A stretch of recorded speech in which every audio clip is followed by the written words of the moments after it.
Salam alaikum l'équipe, ça va ou quoi, bien ou quoi? L'équipe, nouvelle vidéo et une vidéo débrief du match Paris Saint-Germain, Bayern de Munich. L'équipe, déjà pour commencer cette vidéo, je sais pas si vous allez voir la différence, etc. Si vous la voyez, dites-moi ce que vous en pensez. J'ai une nouvelle caméra, voilà, moi je trouve qu'elle est un petit peu mieux quand je me filme et quand je regarde sur le retour. À vous de me dire. Et aussi, merci aux 429 personnes qui se sont abonnées. L'équipe, on va vers les 500. Je vous remercie. 500 abonnés. C'est pas grand chose pour certains, mais pour moi, les gars, le chemin, c'est déjà énormissime. En tout cas, merci à vous. Continuez à vous abonner.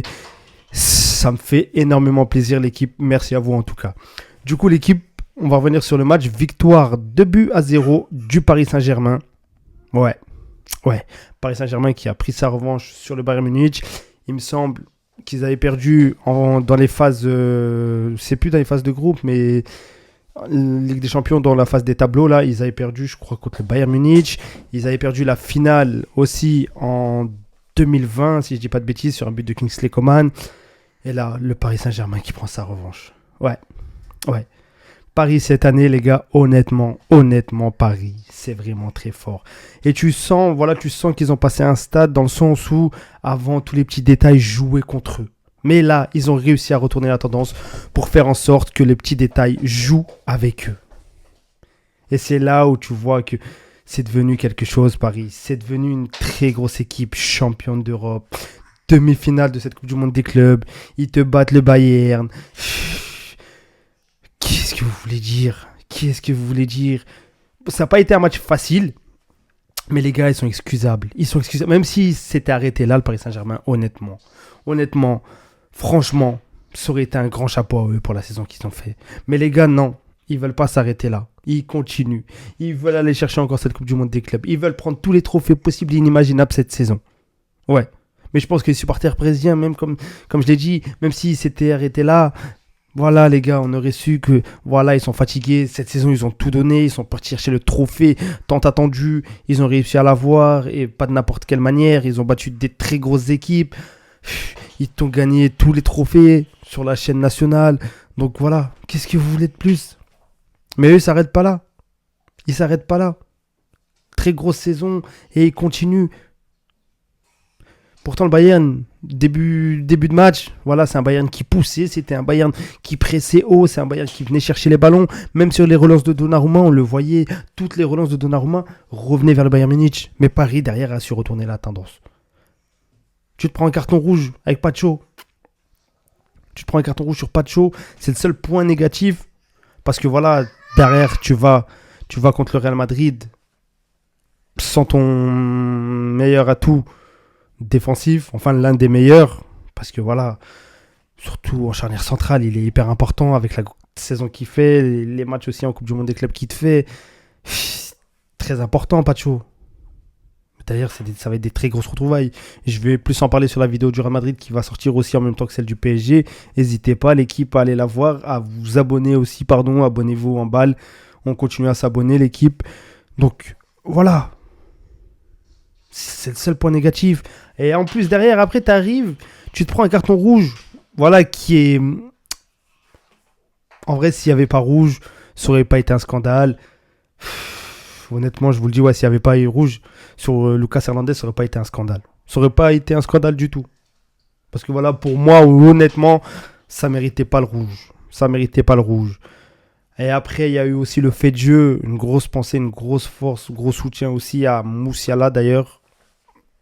On a vu sa cheville tourner, etc. Il y a eu ce fait de jeu-là, il y a des gens qui disent penalty. En vrai, c'est compréhensible dans les deux sens aussi. C'est le fait que Donnarumma joue le ballon, ok. C'est vrai qu'il y va un petit peu fort, etc. On l'a vu sur la blessure de Musiala. Mais derrière, il joue le ballon aussi. Mais derrière aussi, ça atteint l'intégrité physique d'un joueur. Donc, honnêtement, sur cette action aussi, c'est compliqué. L'arbitre a décidé de ne pas mettre le penalty. Donc voilà, Paris qui se prend un carton rouge derrière, comme je le disais, sur Lucas Hernandez. Et derrière, ils arrivent à trouver les ressources. 90 plus 6, ils arrivent à marquer encore. Mais quand est-ce que cette équipe va se fatiguer? Surtout le travail, les gars. Oh là là, le travail de monsieur Achraf Hakimi. Franchement, honnêtement, les gars, je suis pas parisien, mais je veux pas vous mentir. En tant que Marocain, la saison qu'il me fait, ça me fait énormément plaisir. S'il venait à récupérer le Ballon d'Or, honnêtement, les gars, j'aurais été très, très, très, très, très, très heureux. Je vous mens pas. Parce que voilà, il prouve que, honnêtement, il prouve qu'il peut l'avoir. C'est comme j'ai entendu, et ça c'est vrai, si on ne donne pas à Hakimi maintenant, comment on va faire dans les années précédentes, dans les années futures, pardon, pour le donner à un défenseur. Et ça c'est réel. Parce que Hakimi, la saison qu'il te fait en tant que milieu, les gars, il est au milieu, à gauche, à droite, il est partout. Il est vraiment partout. Il est vraiment partout. Donc, c'est une très grosse saison de la part d'Achraf Hakimi. En plus, tu vois, même dans son positionnement, des fois, il emmène des défenseurs. Voilà. Donc, ce qui crée des failles dans la défense adverse, vu qu'il joue au milieu. Des fois, il joue en attaque. Donc, très grosse saison de la part d'Achraf Hakimi. Très grosse saison aussi de Dembélé. Dembélé, le but là qu'il met. Les gars, dites-vous, il y a des années, enfin, même juste l'année dernière, ou au début de saison, il aurait pu rater ce genre de but là.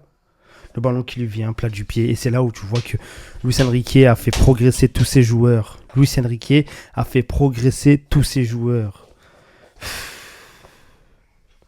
Je ne vais pas parler du milieu de terrain. Franchement, Joao Neves, c'est magnifique, les gars. Encore une fois, c'est un très grand pari. C'est un pari dans toute sa splendeur, honnêtement. C'est un pari qui a prouvé. C'est un pari qui prouve encore cette saison. C'est un pari, je pense, qui n'a pas de limite. Et tu le vois, les joueurs, ils se la donnent, les gars, ils se la donnent jusqu'à la fin. Ils font confiance à leur coach. Et franchement, c'est magnifique de voir ça. Franchement, Luis Enrique, très très gros entraîneur, les gars. Bon, moi, je le savais en tant que supporter du Barça. Je l'avais vu quand voilà, il était venu avec le Barça chercher cette Ligue des Champions en 2015. Là, derrière, ce qu'il fait en 2 ans avec Paris, c'est énorme, les gars. En 2 ans, ce qu'il fait avec Paris, c'est énorme, les gars. Très grosse demi-finale, comme je l'ai dit. Je l'attends avec impatience. Franchement, ça va être les retrouvailles de Mbappé contre son ancien club. À voir ce que ça va donner si Mbappé est titulaire.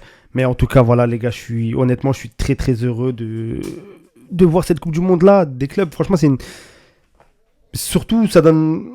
Là, je pense que les gens, ils ont compris, voilà, parce que là, c'est un match digne de Ligue des Champions. C'est un match digne de Ligue des Champions, les gars.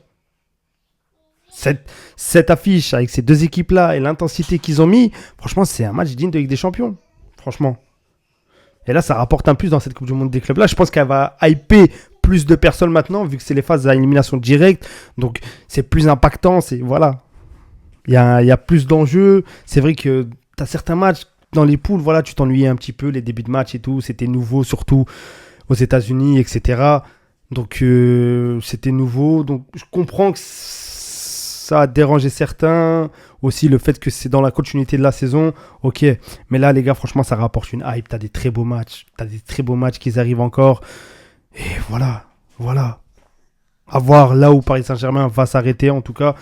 Après, personnellement, voilà. Je suis pas parisien. Paris me dérange pas plus que ça, honnêtement. Je leur souhaite d'aller le plus loin. Et honnêtement, surtout qu'ils jouent contre le Real Madrid, en espérant, je préfère voir Paris gagner que le Real Madrid. Honnêtement, en tant que Barcelonais, allez le plus loin possible. Voilà, les Parisiens, grosse force à vous. Et l'équipe, grosse force à vous aussi. Et merci encore une fois de tout le soutien, tout le soutien que vous m'apportez. Merci à vous, l'équipe. Je vous remercie infiniment. L'équipe, on continue à s'abonner, on partage, on like, etc. Merci à vous. Prenez soin de vous, l'équipe. Salam alaikum.